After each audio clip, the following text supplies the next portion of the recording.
Hello everyone. कैसे हैं आप लोग।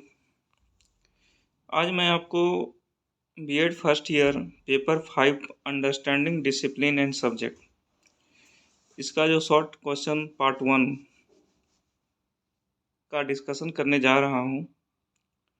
पहले तो इस समझ लेते हैं इसका जो मार्क्स डिस्ट्रीब्यूशन है इस पेपर का क्या है। तो जो आपका पेपर 5 आएगा ना, वो आपका 50 मार्क्स का पेपर है। ठीक है, तो 50 मार्क्स का पेपर है। तो जो आपका मेंस पेपर होगा, जो मेंस रिटन एक्सटर्नल, वो आपका 40 मार्क्स का होगा। ठीक है, और 10 नंबर का आपका इंटरनल डेट इज असाइनमेंट। तो असाइनमेंट का जो डिटेल डिस्कशन है उसको हमने पिछले वीडियो में डाल दिया है विथ क्वेश्चन के साथ। तो अब क्या है ना कि जो 40 क्वेश्चन एक्सटर्नल, क्योंकि इंटरनल छोड़ो वो सेपरेट वीडियो में बात हो चुकी है, अब इसकी बात करते हैं 40 नंबर एक्सटर्नल की। तो इसका भी आगे मार्क्स डिस्ट्रीब्यूशन है। कैसे है ये समझते हैं। पहला नंबर आपका जो ऑब्जेक्टिव आएगा ना, वो 10 क्वेश्चन आएगा। एक क्वेश्चन ऑब्जेक्टिव 2 नंबर का होगा, तो आपका कितना हो गया, आपका 20 नंबर। ओके, जो शॉर्ट आंसर टाइप क्वेश्चन होंगे ना, वो आएंगे आपको 4, और एक जो शॉर्ट आंसर टाइप क्वेश्चन होगा वो 5 नंबर का होगा, तो आपका हो गया 20। तो ये दोनों को अगर साइमल्टेनियस ऐड करता हूँ तो आपका हो जाता है 40 मार्क्स। तो यही है। तो इस वीडियो में मैं क्या करूँगा कि जो आपके 4 क्वेश्चन आएंगे ना 5 नंबर के, तो इसी को पर्सपेक्टिव में देखते हुए जो इस बुक में दिया हुआ है 14 क्वेश्चन, उसको हम लोग डिस्कस करेंगे। तो इस पार्ट 1 में हम लोग 7 क्वेश्चन का डिस्कशन करेंगे। क्योंकि इसको मैंने एनालिसिस किया तो कोई क्वेश्चन कट करने लायक नहीं है, क्योंकि हर क्वेश्चन में कुछ ना कुछ नया मैसेज है। तो इसको आइए समझते हैं। पहले तो इसका थोड़ा बहुत ओवरव्यू ले लेते हैं। अंडरस्टैंडिंग डिसिप्लिन एंड सब्जेक्ट नाम ही क्यों है इसका। तो देखो, understanding discipline in education, sorry, discipline and subject. तो डिसिप्लिन का मतलब हो गया कि किसी एक फील्ड में आपने एक महारत हासिल की हो। जैसे मान लो मैं तो इंजीनियरिंग फील्ड से हूँ, तो मैं इंजीनियरिंग की ही बात करूँगा कि इसमें क्या क्या सब ग्रुप्स बने हुए हैं। जो आर्ट्स से होंगे, जो साइंस से होंगे, जो कॉमर्स से होंगे, तो वो अपने अपने अनुसार एग्जाम्पल को कोट कर सकते हैं। तो मान लो कि जैसे इंजीनियरिंग है, तो इंजीनियरिंग में भी आपका एक ब्रांच बटा हुआ है। तो इंजीनियरिंग जो हो गया वो आपका हो गया डिसिप्लिन, है ना। लेकिन इसमें जो ब्रांच बट गया वो हो गया आपका सब्जेक्ट। तो जो इंजीनियरिंग हो गया ना, तो इंजीनियरिंग में भी अलग अलग इंजीनियरिंग, जैसे mechanical engineering, electrical engineering, chemical engineering, plastic engineering, civil engineering, electronics engineering. तो बहुत तरह के जो है ना आपके इंजीनियरिंग में भी फील्ड बटे हुए हैं। तो इंजीनियरिंग में भी जैसे मैं मैकेनिकल इंजीनियरिंग से पास आउट हूँ, तो मैकेनिकल में भी आपके अलग अलग सब्जेक्ट हो जाते हैं। जैसे मान लो मैकेनिक्स का पोर्शन हो गया, दूसरा thermal and heat transfer, third हो गया आपका मटेरियल साइंस एंड मैन्युफैक्चरिंग। ठीक है, इसके भी अंदर अंदर सब्जेक्ट है, तो उतनी जानने की ज़रूरत नहीं है। तो अब मैं जो ये बताया ना, mechanics, thermal and heat transfer and material science and manufacturing, ये मैकेनिकल का सब ब्रांच। तो अब क्या है कि जो आप अगर बीटेक के बाद एमटेक करते हैं, तो एमटेक भी एक प्रकार का डिसिप्लिन हो गया, हायर एजुकेशन। तो जब एमटेक करेंगे ना, तो एमटेक में आपको सेपरेट चुनना पड़ेगा, क्योंकि बीटेक में आपने तो पढ़ लिया, क्या पढ़ लिया, मैकेनिक्स पार्ट, थर्मल पार्ट, और आपका जो है मैन्युफैक्चरिंग एंड मटेरियल। तो जब एमटेक करेंगे तो किसी सेपरेट जो है आपका डिसिप्लिन में आपको एमटेक करना पड़ेगा, पीजी। अगर आप मैकेनिक्स फील्ड में जाना चाहते हैं, मैकेनिक्स का आपको करना पड़ेगा डिटेल स्टडी। अगर आप थर्मल के फील्ड में जाना चाहते हैं, तो थर्मल के फील्ड में आपको करना पड़ेगा जो आपके heat transfer, refrigeration, air conditioning. अगर आप मैन्युफैक्चरिंग साइंस में जाना चाहते हैं या मटेरियल साइंस में जाना चाहते हैं, तो उसका सेपरेट स्टडी होता है। तो वही मैं कह रहा हूँ कि जैसे जैसे आप हायर एजुकेशन जाते हैं, आपका फील्ड एक कन्फाइंड एरिया में जो है ना, रास्ता एक क्लियर कट आपको दिखता है। जैसे डॉक्टर जो है, तो डॉक्टर का भी अलग अलग फील्ड बटा हुआ है। तो उसी प्रकार से कहता है कि एक जो है ना, एक्सपर्ट बनना किसी भी फील्ड में, तो उसी का जो है डिस्कशन इस सब्जेक्ट में मेनली किया गया है। तो आगे क्वेश्चन के अनुसार हम देखेंगे, जहाँ जहाँ जैसा डिस्कशन होगा उसको हम लोग समझने का और लिखने का प्रयास करेंगे। तो we shall to move to next and in this PDF we have given 14th question. So let's I read separately question first and then I will discuss in elaborate method. Okay. तो short answer type में देखिए, पहला question कहता है what is importance of knowledge. ठीक है। What is the challenges for development of new educational curriculum. Third कहता है right problems in content selection. Four कहता है right typology of discipline. Fifth कहता है what is relation between academic discipline and school subject. Six कहता है दोस्तों difference between academic discipline school subject, है ना। सेवन कहता है right definition for school subject. तो हम लोग इस वीडियो में 7 क्वेश्चन तक ही डिस्कस करेंगे पार्ट 1। पार्ट 2 आपका जो हो जाएगा ना 8 क्वेश्चन से फर्दर रहेगा। तो देखते हैं इसको भी। Right nature of a school subject, what is meaning of discipline. फिर आपका कहता है what is aim of education schooling, right chronology of formation of discipline, right short notes on formation of a school subject, right importance of a school subject in general, what is need and importance of classification of discipline. ठीक है। उसके बाद objective इसमें दिया हुआ है तो देखेंगे, वो मेरा नेक्स्ट वीडियो होगा पार्ट 2 के बाद का। तो पहला क्वेश्चन है राय what is importance of knowledge. तो आइए इसको देखते हैं, क्योंकि आपका मेंस में ना इम्पोर्टेंट है कि आप पेज कितना भरते हैं। 5 नंबर का है तो एटलीस्ट आपको 2.5 या 3 पेज आपको भरना पड़ेगा, तब जाकर आपको 4 या 4.5 मार्क्स मिलेंगे। बहुत अच्छा आप कंटेंट लिखते हैं, अगर आप एक ही पेज लिखेंगे तो आपको मार्क्स 2 या 2.5 से ज़्यादा नहीं मिलेंगे। तो मेंस में पहला प्रायोरिटी देना है पेज भरना। ठीक है। सेकंड प्रायोरिटी थोड़ा राइटिंग को मेंटेन करना है, ये नहीं कि सारा डॉक्टरी वहीं झाड़ देना है, राइटिंग थोड़ा पता चले कि आपने लिखा क्या। थर्ड आपको ध्यान देना है कंसेप्ट। अब बोलो ये कंसेप्ट पे क्यों लास्ट, क्योंकि थोड़ा बहुत जानोगे तभी तो 4 पेज लिख पाओगे, है ना।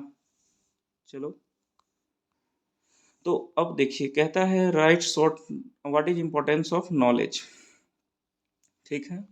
तो कहता है understanding about knowledge helps a teacher how to choose appropriate content to be taught to the student and how to organise learning activity so that a student can not only acquire knowledge but also become able to construct knowledge in respective field of study. इसमें यही कह रहा है कि teacher को जो है ना नॉलेज की जानकारी होनी चाहिए किसी भी सब्जेक्ट को पढ़ाने के लिए, ताकि स्टूडेंट केवल उस चीज़ को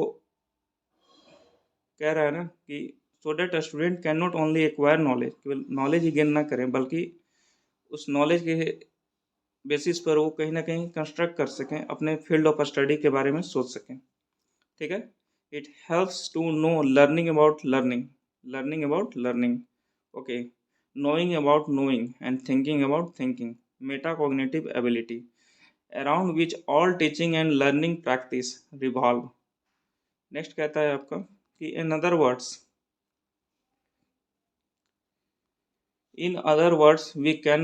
we can say that deeper understanding of knowledge can help teacher organize teaching and learning from the disciplinary point of view।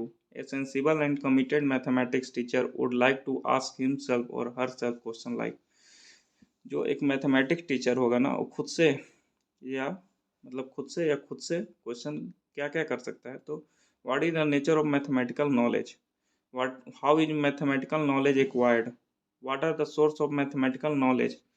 फिर कहता है दोस्तों कि हाउ डू वी जज the validity of mathematical knowledge. ठीक है। तो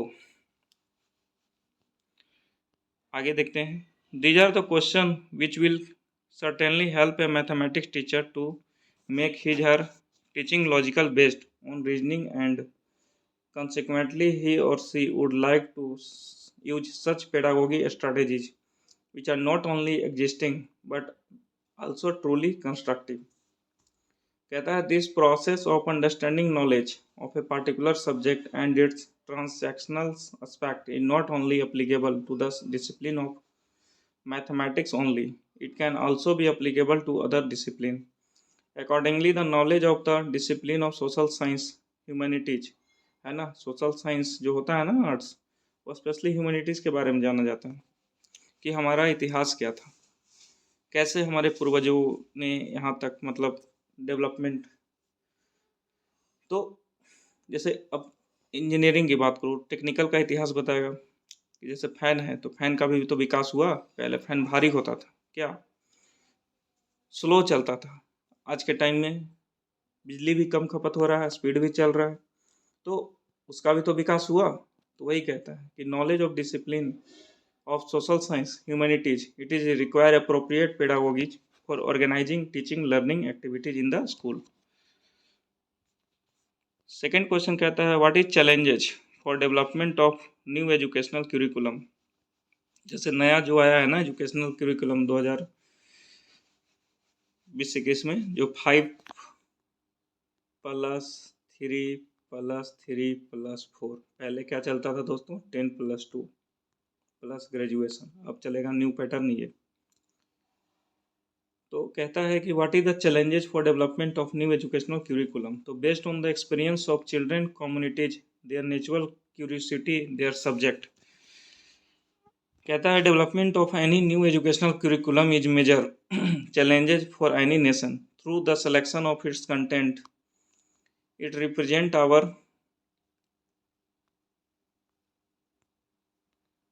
है ना, थोड़ा एडजस्टमेंट में दिक्कत आ रही है। अच्छा, एडजस्ट करेंगे अपन। represent our priorities and assumptions of what constitute good education and how we see the new form of society being realized through our children and learner। कहता है कि प्रीवियस पैटर्न के अनुसार जो है ना, एक अच्छा एजुकेशन के बारे में हम लोग डिसाइड करते हैं कि जो नया फॉर्म सोसाइटी का आ रहा है तो कैसा महसूस कर रहा है, कैसे उन लोगों का विकास हो सकता है, चिल्ड्रन को क्या अब आज के डेट में उनके विकास के लिए क्या क्या चेंजेज करना होगा। कहता है an interdisciplinary organisation of the content to be studied by building bridges between subject without distracting from their specificity is appropriate both from the objective standpoint and from the subjective standpoint. Unity genuinely exists in diversity, but its discovery through systematic mental effort will constitute a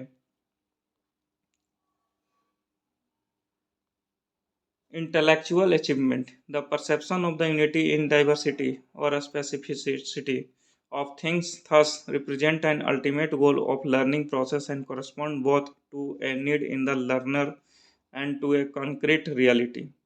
And such a discovery is accompanied by a not inconsiderable intellectual satisfaction since it can make for more effective teaching। ठीक है, जो आपको कहता है कि जो diversity है उसमें भी यूनिटी, हम लोग जो इंडिया है क्या है, डाइवर्सिटी कंट्री, हर एक कल्चर हर एक लैंग्वेज के लोग हैं, लेकिन उसमें भी तो यूनिटी है क्या। तो वो सभी गोल को जो है ना रिप्रेजेंट करते हुए लर्नर और स्टूडेंट के बीच में एक कंक्रीट, है ना, मजबूत विश्वास को देखते हुए एक नए नए जो है आपके एजुकेशनल को जो है चेंजेस लाए जाते हैं, जिससे क्या होगा कि मोर इफेक्टिव टीचिंग हो सके। आगे कहता है implicit within the increase relevance of the organisation of content to the characteristic of contemporary science and the psychological and philosophical needs of the learner is a solution to another genuine problem, that is unfortunate slicing up of general culture into separate parts। Interdisciplinary is a way of overcoming the drawback arising from the juxtaposition of isolated subject। कहता है दोस्तों कि ये good many researcher, जो अच्छे अच्छे researcher हैं ना, तो कहता है educator rightly look to a recognisation of subject from the standpoint of interdisciplinary as a way of increasing the efficiency of learning process। Interdisciplinary is associated logically with other principle or characteristic of relevant content, that is coherence, balance, the pleasure of learning, a forward-looking approach, and the spirit of lifelong education। The strengthening of connection between subject help to strengthen the role of codes of reference and codes of interpretation। This becomes focal point around which the information acquired outside the institution can be organized and turned to account। ठीक है, आगे कहता है right problems in content selection. जो content का selection करते हैं ना हम लोग, तो उसमें क्या क्या प्रॉब्लम आता है, तो कहता है problem in content selection often plague courses. कहता है पॉट प्यूरी प्रॉब्लम, एक टाइप है pot puree problem. Many units become a sampling of knowledge from each discipline. If subject is ancient Egypt,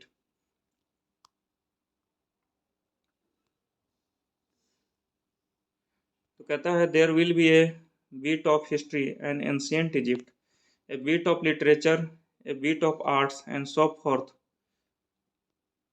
ये यही ठीक है ना।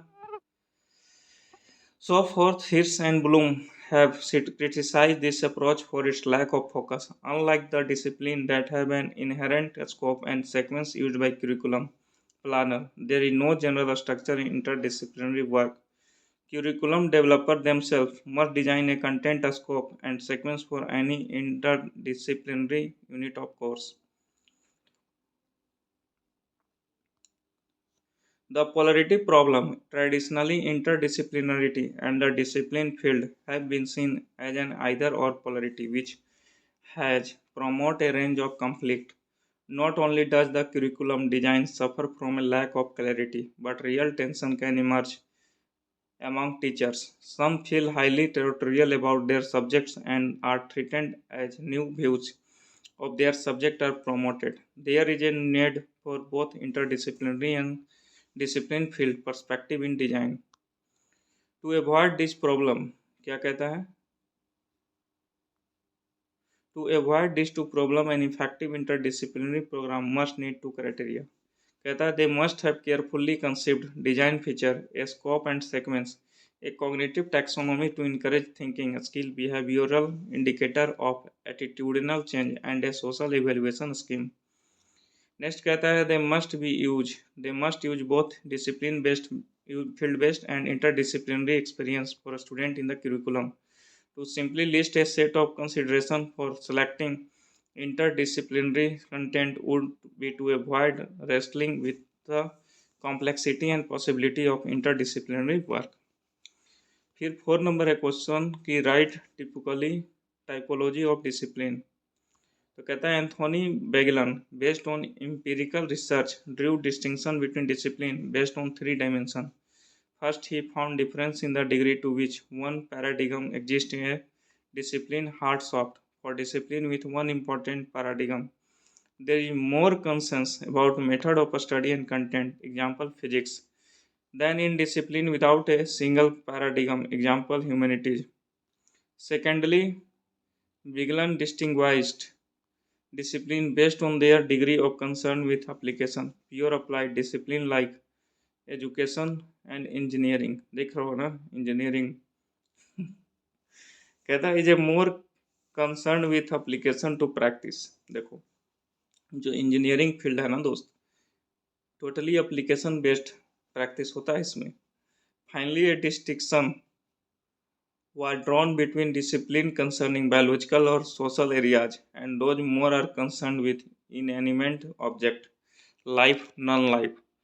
फिर कहता है बिचर 1989 modified Bigland typology based on first 2 dimensions, which result in 4 types of discipline: hard pure, hard applied, soft pure, soft applied.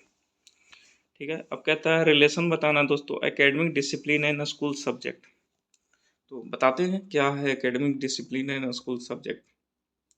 तो कहता है कि school subject can have different and variable relation to academic discipline. कह रहा है कि जो school subject होता है ना टोटली डिफरेंट है किससे, तो एकेडमिक डिसिप्लिन से। डिपेंडिंग ऑन देयर एम, क्या आपका एम है, कंटेंट क्या है, डेवलपमेंट फेज क्या है। तो कहता है स्टेंगल 1997 में identities following relationship between academic discipline and school subject. तो academic discipline in school subject are essentially continuous. जो आपका एकेडमिक डिसिप्लिन है ना दोस्त और school subject are essentially continuous है। Academic discipline and school subject are basically discontinuous.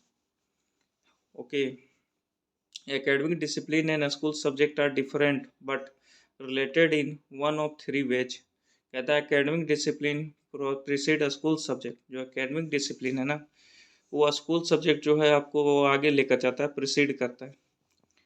फिर कहता है कि school subject precede academics discipline. अब देखो दोनों एक दूसरे से को रिलेटेड है ना, समझ लेते हैं, थोड़ा सा टाइम देंगे यहाँ पे 10 सेकंड। एकेडमिक डिसिप्लिन जो है ना प्रिसीड स्कूल सब्जेक्ट, ठीक है। फिर इधर कहता है स्कूल सब्जेक्ट जो है प्रिसीड करता है एकेडमिक डिसिप्लिन।